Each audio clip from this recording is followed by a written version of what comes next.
बिहार में 80,000 पदों पर प्राथमिक स्तर की जो शिक्षक भर्ती प्रक्रिया चल रही है उसमें महिला और पुरुष के सीटों को लेकर के फिर से आप लोग के लगातार कमेंट के माध्यम से प्रश्न आ रहे हैं कि महिलाएं क्या पुरुष के सीटों पर फाइट कर सकती हैं। इसके अलावा बिहार के बाहर की अन्य राज्य की महिलाओं के क्वालिफाइंग मार्क्स को लेकर के भी बहुत ज़्यादा प्रश्न आ रहे हैं कि उनका क्वालिफाइंग मार्क्स 82 अंक होगा या फिर 90 अंक होगा, क्योंकि जो बिहार की महिलाएं हैं चाहे वो जनरल या फिर ओबीसी से क्यों ना बिलोंग करती हों, उनके लिए 82 नंबर क्वालिफाइंग मार्क्स है। तो अन्य राज्य के अभ्यर्थी जैसे उत्तर प्रदेश या फिर बिहार के बाहर के कोई भी राज्य की महिला अभ्यर्थी, उनके लिए क्वालिफाइंग मार्क्स कहने का मतलब कि सीटेट में 82 अंक है या फिर 90 अंक है। इसके बारे में डिटेल में बात करेंगे, अंत तक जुड़े रहिएगा। नमस्कार दोस्तों, मेरा नाम है नीरज, आप देख रहे हैं कैरियर बिट यूट्यूब चैनल। अगर आप इस चैनल पर पहली बार विजिट कर रहे हैं तो इसको सब्सक्राइब करते हुए बेल आइकन को प्रेस करना ना भूलें। टोटल जो 80,000 पद हैं, जब अन्य राज्य के अभ्यर्थियों को इसमें अलाउ किया गया था, आपको याद होगा बिहार राज्य सरकार के विशेष सचिव के द्वारा एक प्रेस कॉन्फ्रेंस करके बाकायदा इसकी सूचना दी थी कि आर्टिकल 16(2) के अंतर्गत हम किसी भी राज्य के अभ्यर्थियों को बाउंड नहीं कर सकते कि वो इसमें आवेदन ना करें। आपने देखा होगा कि जब अन्य राज्य के अभ्यर्थियों को अलाउ किया गया था तो प्रेस कॉन्फ्रेंस में जो बिहार राज्य सरकार के विशेष सचिव हैं, उन्होंने साफ शब्दों में कहा था कि जो आरक्षण का लाभ होगा वो राज्य के मूल निवासी को देय होगा। जैसा कि आपको ज्ञात होगा, संविधान के अंतर्गत 50% आरक्षण का लाभ दिया गया है और जो ईडब्ल्यूएस का आरक्षण का लाभ दिया जाता है वो अनरिजर्व कैटेगरी से 10% निकाल करके दिया जाता है। यानी टोटल आप देखेंगे तो 60% रिजर्वेशन मान करके चलिए। बाकी की जो 40% सीटें बची वो ओपन सीटें बोली जाती हैं, ठीक है। और उन्होंने अपने प्रेस कॉन्फ्रेंस में साफ शब्दों में बोला था कि हम ओपन जो 40% है वो ओपन सीट रहेगी जिस पे अन्य राज्य के अभ्यर्थी फाइट कर सकते हैं। उन्होंने 40% का नाम लिया था, ध्यान दीजिएगा। अब बिहार के बाहर के मेल और फीमेल कैंडिडेट यानी कि वो 40% पर फाइट करेंगे, लेकिन आपको ये भी ध्यान देना होगा कि इस शिक्षक भर्ती प्रक्रिया में 50% सीटें रिजर्व हैं महिला अभ्यर्थियों के लिए। यानी कि 40% में से ओवरऑल का जो 40% है उसका फिर 50%, ध्यान दीजिएगा। टोटल मान लीजिए 80,000 सीटें हैं तो 80,000 का 40,000 निकालेंगे तो 32,000 और 32,000 का फिर 50% निकाल देंगे तो 16,000। यानी कि लगभग 16,000 महिलाओं के लिए सीट रिजर्व हो गई 40% में से, ठीक है। यहाँ तक क्लियर हो गया। अब अगर आप सीटों का वितरण देखेंगे, ध्यान से देखिएगा, नोटिफिकेशन के अकॉर्डिंग मैं बात कर रहा हूँ, तो यहाँ पर 3 प्रकार की भर्ती है प्राइमरी में। पहला सामान्य, दूसरा उर्दू और तीसरा बांग्ला। तीनों को मिला करके लगभग 80,000 पद है। और अगर केवल सामान्य की बात करेंगे तो 67,066 पद है, ठीक है। तो यानी कि जो 80,000 पदों के 40% की बात की जा रही है वो सीटों के वितरण बांग्ला, उर्दू और सामान्य को मिला करके होंगे, ठीक है। तो यहाँ पर सबसे पहले 40% अगर आप 80,000 का निकालेंगे तो 32,000 होता है। अब देखिए, अनारक्षित जो लिखा गया है उसमें सामान्य का 13,397, उर्दू का 2,528 और बांग्ला का 22, इन तीनों को जोड़ेंगे तो 15,947 के आसपास आता है, जो कि लगभग 16,000 के आसपास है। क्योंकि एग्जैक्ट आंकड़ा आप देखेंगे 80,000 नहीं था, 79,943 था, ठीक है। तो ये यहाँ पर अनारक्षित लिखा गया है, अनारक्षित पुरुष नहीं लिखा गया है, ध्यान दीजिएगा। बहुत ज़्यादा सोशल मीडिया साइट्स पर भ्रमित किया जा रहा है विभिन्न प्रकार के आपको दलील लेकर के, वो सब कुछ फर्जी है। यहाँ पर अनारक्षित पुरुष नहीं लिखा गया है, अनारक्षित केवल लिखा गया है। लेकिन महिलाओं के सीट में देखिए अनारक्षित महिला करके लिखा गया है ब्रैकेट में। यानी कि इसका मतलब ये हुआ कि महिलाओं का सीट देखिए, सामान्य का 13,435, उर्दू का 2,570 और बांग्ला का 35, इन तीनों को जोड़ेंगे तो 16,040 पद आते हैं, 16,040। अब अनारक्षित वाला सीट देखिए 15,947 और अनारक्षित महिला का देखिए 16,040, इन दोनों को जोड़ेंगे तो लगभग 32,000 के आसपास आएगा। बिहार के जो मुख्य सचिव ने बातें कही थी कि हम 40% सीट जो कि ओपन सीट है उस पर अन्य राज्य के अभ्यर्थियों को मौका देने जा रहे हैं। इसका मतलब ये है कि 80,000 का 40% यानी कि 32,000 सीट पर अन्य राज्य के अभ्यर्थी फाइट करेंगे। अब यहाँ पर जो मेल कैंडिडेट हैं, माफ़ कीजिएगा, जो फीमेल कैंडिडेट हैं उनके लिए 50% सीटें रिजर्व हैं। तो जब 32,000 का 50% रिजर्व कर देंगे आप तो 16,000 निकल जाएगा। यानी 16,000 महिलाओं के लिए आरक्षित है और वहीं आपको 16,040 दिख रहा है।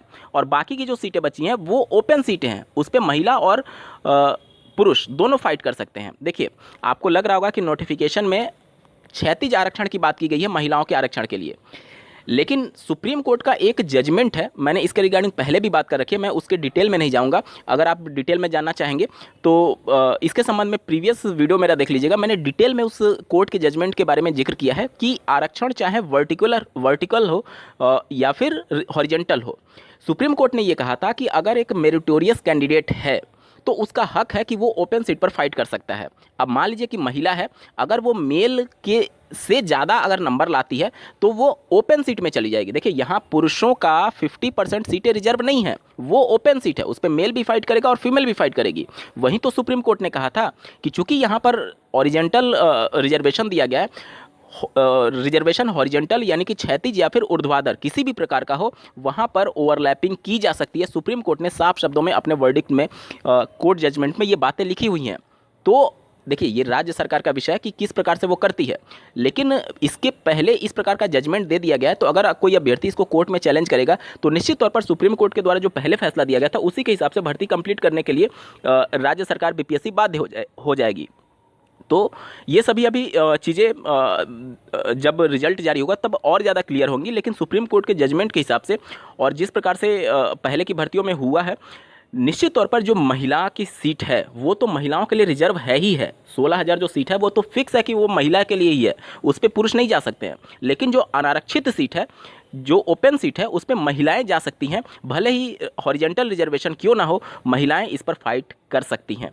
यानी महिला के लिए सीट कितनी हो गई? महिला के लिए सीट हो गई 16,040, तो ये तो फिक्स है।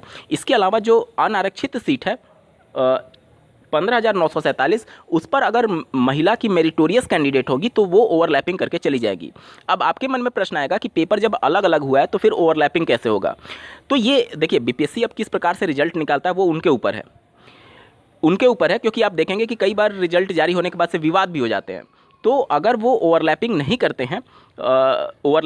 करते हैं तो एक तो पहला सुप्रीम कोर्ट का वो वर्डिक्ट का उल्लंघन होगा कि आप हॉरिजेंटल रिजर्वेशन रहते हुए भी ओवरलैपिंग नहीं कर रहे हैं, और अगर ओवरलैपिंग करते हैं तो ये मजबूरी हो जाएगी उनका कि आपको नॉर्मलाइजेशन करना ही होगा, क्योंकि नॉर्मलाइजेशन करके सभी को एक पैमाने पर लाएंगे, क्योंकि महिलाओं का पेपर अलग था, पुरुषों का पेपर अलग था, सबको एक पैमाने पर लाएंगे, तभी तो आप ओवरलैपिंग करेंगे कि किसका नंबर अधिक है, किसका नंबर ज़्यादा है। क्योंकि अगर आप ओवरलैपिंग कर रहे हैं यानी सबको एक पैमाने पर तोल रहे हैं, और एक पैमाने पर तोलने का मतलब कि नॉर्मलाइजेशन होना मजबूरी हो जाएगा। ठीक है, तो ये सब कुछ चीज़ें अभी भविष्य के गर्त में है। हालांकि आयोग अगर ओवरलैपिंग नहीं करता है तो निश्चित तौर पर ये मामला कोर्ट में चला जाएगा, क्योंकि सुप्रीम कोर्ट ने साफ शब्दों में कहा है कि हॉरिजेंटल हो या फिर वर्टिकल हो, आपको ओवरलैपिंग करना ही होगा। अगर ओवरलैपिंग नहीं करते हैं तो ये मेरिटोरियस कैंडिडेट के साथ गलत है, उसके मेरिट को, उसके एक तरीके से जो उनकी काबिलियत है उसको आप इग्नोर कर रहे हैं। ये सुप्रीम कोर्ट ने अपने वर्डिक्ट में साफ शब्दों में लिखा हुआ है। ठीक है, तो पहला तो ये डाउट क्लियर हो जाना चाहिए आपका कि जो पुरुष के लिए सीट जो है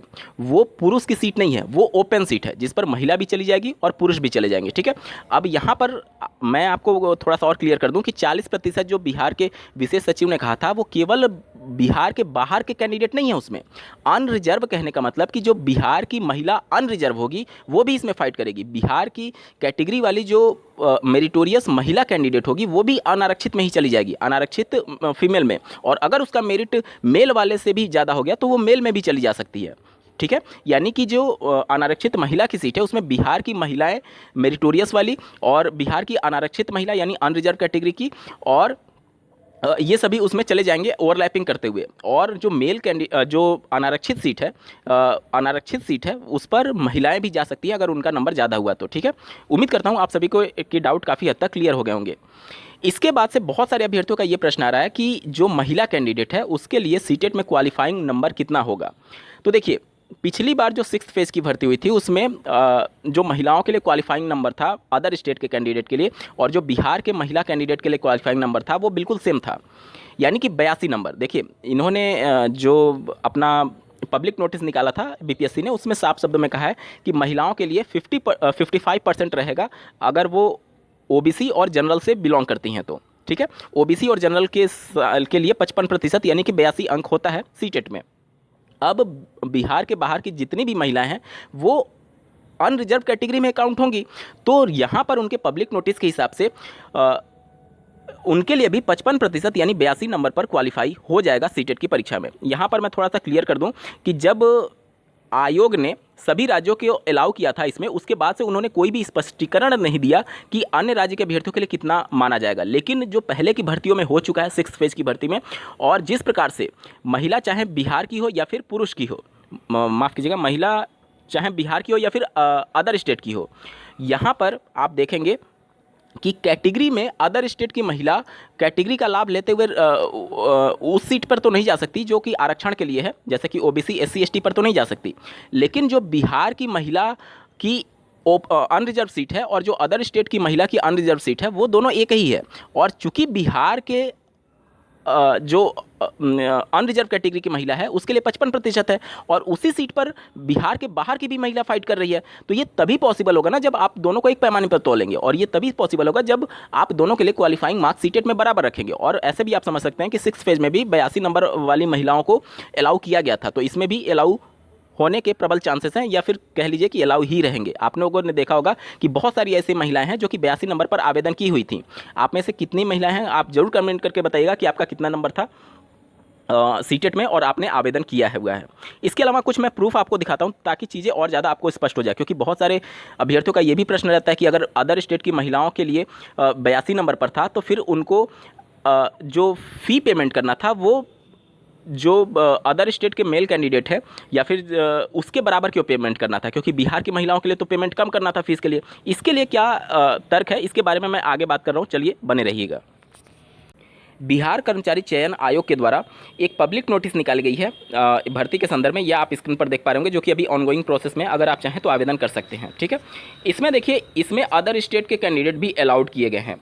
ठीक है, अदर स्टेट के कैंडिडेट अलाउड किए गए हैं और आरक्षण का लाभ केवल बिहार राज्य के मूल निवासियों को दे होगा, यहाँ पर आरक्षण वाले पॉइंट में मेंशन किया गया है। ठीक है, इसके बाद से यहाँ पर आपको ध्यान ये देना होगा, देखिए जब मैं आपको फीस वाला दिखाता हूँ तो यहाँ पर साफ शब्दों में मेंशन किया गया है स्पष्ट करते हुए। देखिए यहाँ पर सबसे पहले आयु छूट में देख लीजिए, अनारक्षित पुरुष और अनारक्षित वर्ग महिला की बात की गई है। तो यहाँ पर अदर स्टेट या फिर बिहार की महिला को डिफ्रेंशिएट नहीं किया गया, बल्कि एक ही कैटेगरी में उनको मेंशन किया गया है, यानी बिहार की महिला हो या फिर बिहार के बाहर की महिला हो, दोनों के लिए एक ही एज लिमिट में रिलैक्सेशन दिया गया है। ठीक है, इसके अलावा थोड़ा सा और मैं डाउट क्लियर कर दूं, देखिए यहाँ पर फी वाला देखेंगे तो सबसे नीचे देखिए अंगा में क्या लिखा गया है, बिहार राज्य के बाहर के सभी श्रेणी के अभ्यर्थी पुरुष या फिर महिला, उनके लिए फीस कॉमन है 540 रुपये। और यहाँ पर आप देख सकते हैं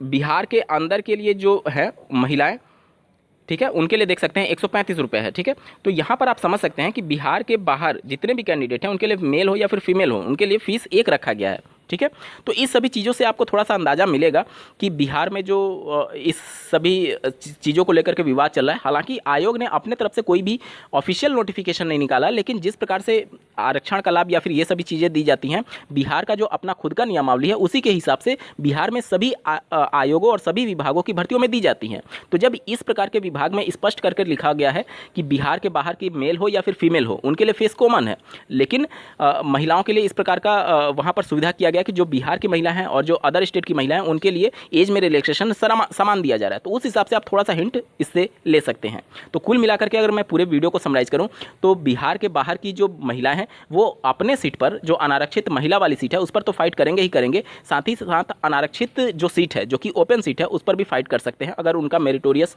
नंबर रहता है तो। साथ ही साथ नंबर की बात करें, क्वालिफाइंग नंबर की बात करें सीटेट में, तो उनके लिए 82 नंबर पर वो आवेदन करने के लिए पूरी तरीके से एलिजिबल थी। अभी तक के हिसाब से ये चीज़ें निकल करके सामने आ रही हैं।